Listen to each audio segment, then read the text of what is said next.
Bia Kamal kan war online TV channel kajan gwas me bander me banjeling. Ler baling gwas me qui GPAA Greater People Administrative Area la which jaba ki win morleni ban raja dan in chicken lat gwas me banjeling ken.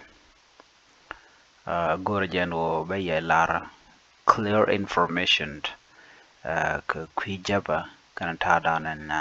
nakan wara kaja ka dob danan chaw warga me cha gor kaja bana ta danan rich morleni kaja kiemen dat kanare which nuare ka ta dan la kanoko kwal kaja kwal kan gat kaja kien na kan nuare cabinet kon la kwar ken bukan ada no ken tele kan ngaitin ke kwik ken mandan la roda mi jirama jadid kan nuar online TV channel kajan gwas ma gor jen wajin de ler ma de janwa nay te koken nyok naga jeno jinde de subscribe kan your online TV channel ka de notification bell de twany komite ka ler mi shibrech be chama la chuba ji gwada dana pai break ja no mem bu kon linga ta danen shimurleni kwarkin chikana lat are ler kana me ngora kan konutin kenyam bayi kwenta danen let kume murlen roda kaja ka kore ban ta danen chimurleni dol kaja rewe dien ka Greater People Administrative Area bana jawlin kel no ngai kone murleni kane de mona kan warne chang ki peke god ki nangana nakaneti nore ki nankanok ni chang gwana dial ka tele milet kuma so sudane ani chana kure ile kana me kuma murleni la kan ngane kien la kan ka jaka nakanore no en kum dia la kan ngan nuare la kan nuare la kan ga jaka ba na katet ka kwal kanok nuare ka page kan gat dia je chana ngwan ngwanen gwad me to kon ka gat ngwan de ching tama ka be bor ke ka pi bor administrative area no jan gwada dan en la kan ga nuare kan anang ten te gat ne tam to ngod jor gat ngwan la ga nuare ka re wich morlen ka term let kuma South Sudan ngai kona gwano la the last crime ki dwer ndine jana wojin brother dien bi nang bi page ka bom tere gan matot na mo la tele paleka teram de gan matot de jawnang be nang lo dunde ka bom kana je kun man kana gwan no ka be le la dunde la o le de shi gade de kule la jeslo an mutede kay yo mi gar lu baba je naka kan morlene na mo ngai kona gwano shaba me shama la roda kane den content kule te shaba me ngai kwarena kwarkena content la ngani ken kula jen bugo bere nuare bugo nuare benak ngai kan roda no kan la kan ja la den no kan kwar la kana la no kwich connecting content la god ya nan ka ke nan ka okay na kana re nuare ngai kona gwa an woni shang kan morlen la kan jen bugo nuare bugo benak nan kan god kana kan no e kan kwich kana kan mi shawute ka kan e kon la kwar ken la Greater People Administrative Authority ting cha tini ke no mun shiro la chika na lad kan la ra kwinne me na shiro la a shan na million gwad me ko ba kula te ko ngol te shob lan mo gwa ray wi ke pibor chala do ne ngwan mo le chikan malti kan lat kam ken chikan malti kan lat ke Greater People Administrative Area ala GPAA ya ala win morlene jana win morlene kana nyok tene bar tene kan tie gona kane ti kan dial criminal ten je kon let kan ka you know kan morlende ti wa kan la kan na gak tegen kerich te kerich tot kerich di kerich ken you know rich to la kan gak kwi hok la kan gak kwi hok chi ka te ka tare mi chi ko ke na banang rol nuare bok to ngon be kan nang bi ka gad be kan nang ka chi bi ka nan ban men point ga ke be kan gad be kan nang ko gad ke ko mi di tong mi la gan nuare kan oktun kon be kan nang mi chi kan nang re wi dien bukan ok to bukan ko da kan wini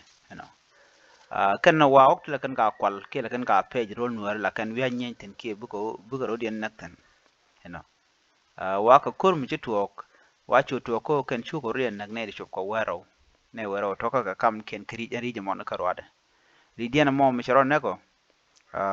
chu kan guje no shi ka te kare kam no ken no ka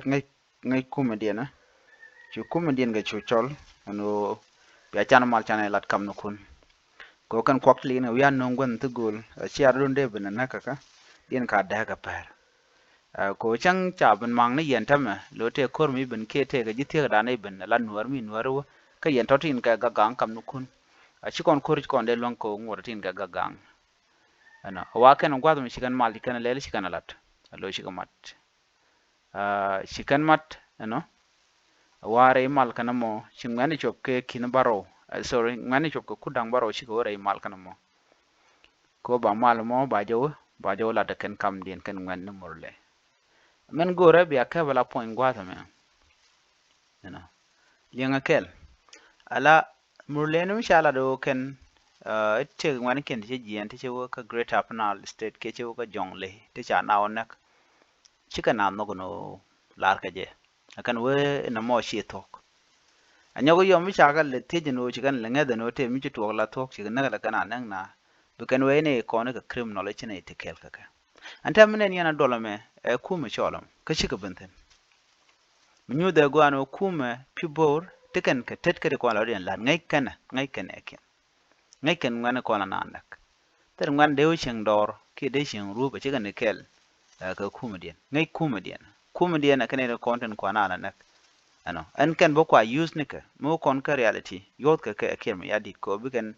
nuar bikan ka ham ki bikan nuar kan mo eriek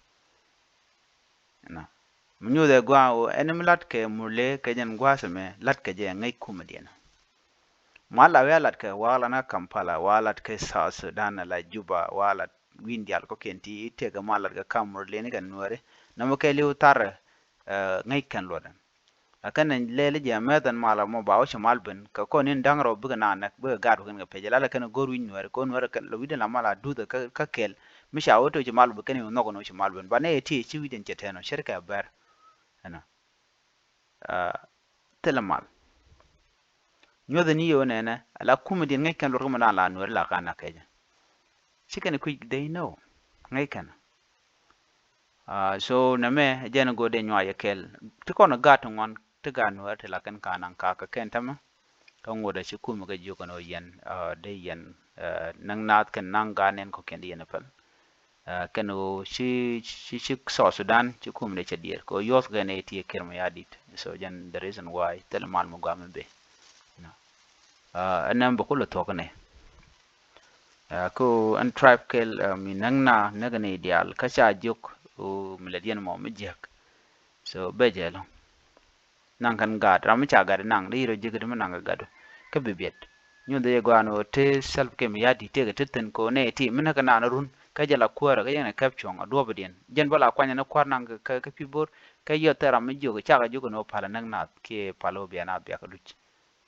de ko le jegdi na mo ke de je kabdi en ta dan let kan ngwana ga ja ne di ti gorken o de kuma da dakshin da kana kwidian ko dong de kum laro inware ba me ken kam ne kon de me ken ka rundi ala kan de kon shal morlen kama ken kon ka ba ko ngaje no South Sudan je tega mal ko ne tiga ne kon raka South Sudan lo especially kan ne content ko anwar ko terrorize ne de tel ko ne de tel mi ngai kan just mi ngai kan ko rade ko lo kan nang nat ka rade all this thing should stop ngai ke je ne dia en me chi to ka western me to ka kai ko tura kam dinka bur kan morlen ti ke ji ko tura me che to anguchi jang lelo nguchi kana char ko chana ne joke for one ne de kontla tinla murle ke jaba ene chikan balare no chi jaba so yin min da loko no ba jaba ba jala ba je ko dur ka tin je kon lada kujimo kum so sudan mi che bi chatan ti tela mu ga mi beben che bugi ni kwi kel no jen le don ka jano ne ko na na na chiang chicken ka ko jwar ne me jen da na gor no de nywa ye kel ani chane gor ba lin kel an biate mal bye bye